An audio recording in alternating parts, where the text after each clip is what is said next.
Welcome back to the Alchemist Den. Lesson 1, Understanding the Emotional Body.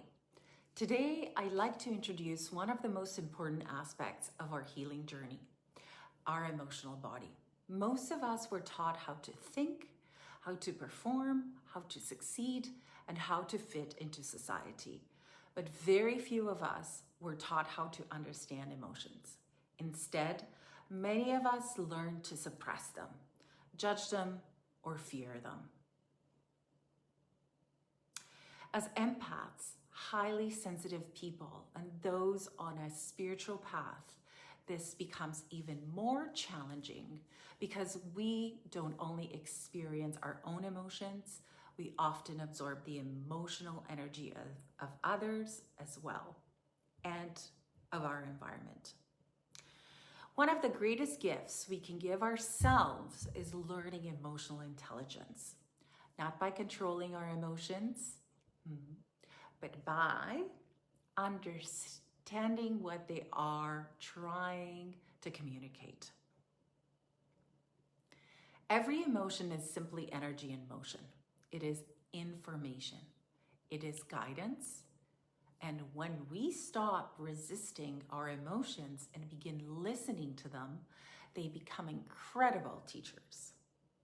Let's begin with one of the emotions many people struggle the most with, anger. Many of us grew up believing anger was a bad emotion. We were told not to be angry, to be nice, to stay quiet, and to avoid conflict at all cost. But anger itself isn't the problem. Anger is often the messenger. It tells us that something important has been crossed. Perhaps our boundaries weren't respected. Perhaps we weren't heard. Perhaps we felt rejected, dismissed, or unseen. Underneath anger, there is very often hurt. There is sadness, there is disappointment, and there is pain. When we repress anger, it does not disappear. It settles and deposits into your body. It can become frustration, resentment, bitterness, or emotional numbness. So instead of pushing anger away, I invite you, next time you feel anger, to feel curious about it, to sit with it, to allow yourself to breathe with it. Notice where you feel it inside of your body. Can you allow it to move without judging it? Then ask yourself, what is this anger trying to protect? Very often, you'll discover the deeper emotion underneath. Maybe it's the pain of not feeling acknowledged. Maybe it's grief.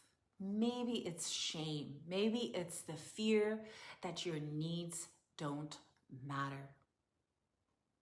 Once we understand what anger is protecting, we can communicate our truth from a place of clarity rather than reaction. We no longer need to prove ourselves. We simply honor our experience, and whether someone agrees with us or not becomes less important than remaining true to ourselves. Another emotion I would like to talk about is shame. Shame is one of the deepest emotions we can experience. Shame whispers, "There is something wrong with me." It causes us to hide parts of ourselves because somewhere along the way we believed they weren't acceptable.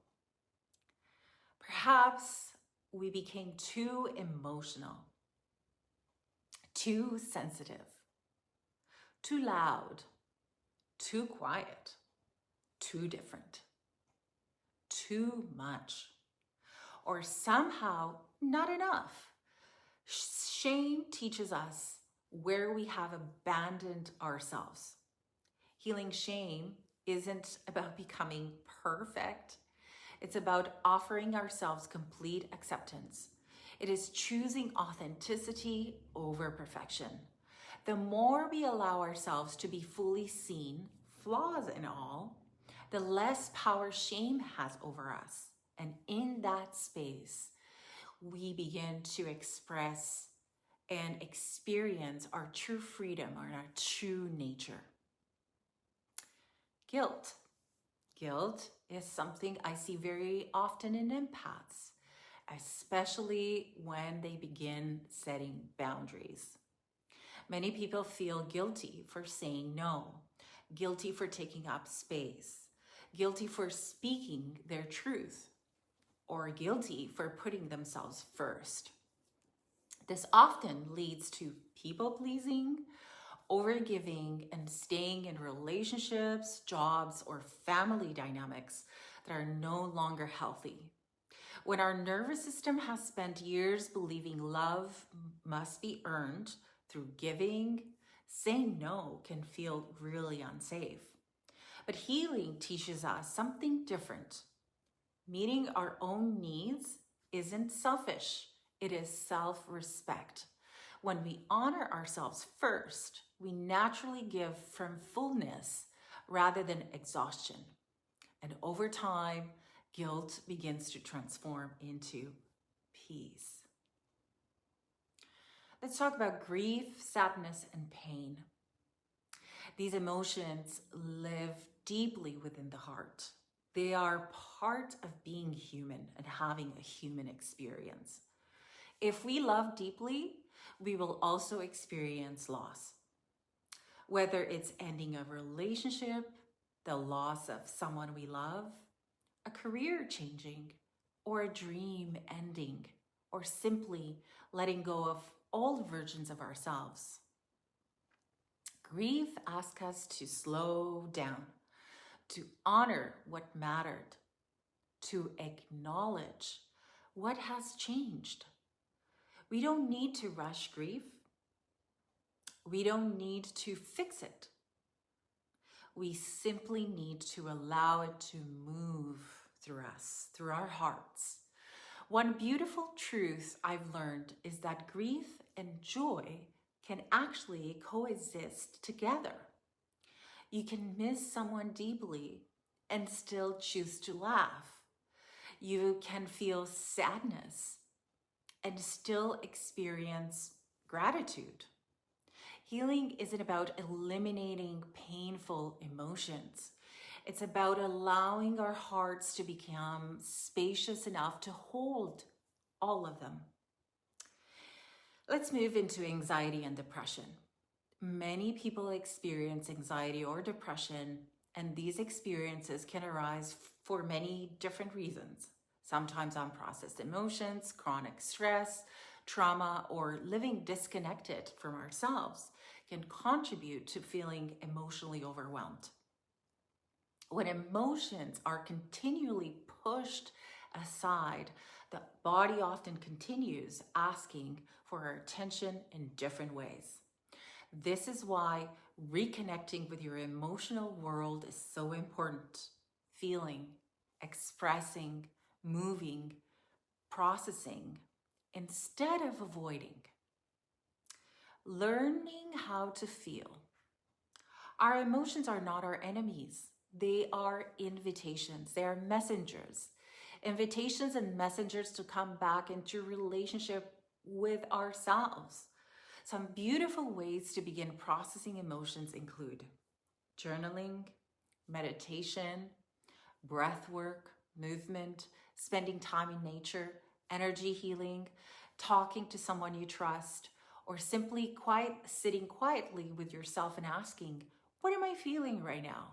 Without trying to change it. The more we learn to feel safely, the less our emotions need to overwhelm us. And in closing, one of the ways I support my clients is through spiritual guidance, energy clearing, intuitive counseling, and helping them reconnect with their higher self and their own intuitive knowing. Again and again, I've witnessed beautiful transformation, not because I healed someone, but because they remembered their own capacity to heal. Understanding your emotional body is one of the greatest alchemical secrets, because every emotion carries a message. Every wound carries wisdom. And every moment of awareness brings you closer to your authentic self and your connection to Source. Thank you for joining me for our first lesson inside the Alchemist Den. If you want to check out my services, go to www.divinesoulcoaching.com. And in the meantime, I'll see you in the next episode. Thank you.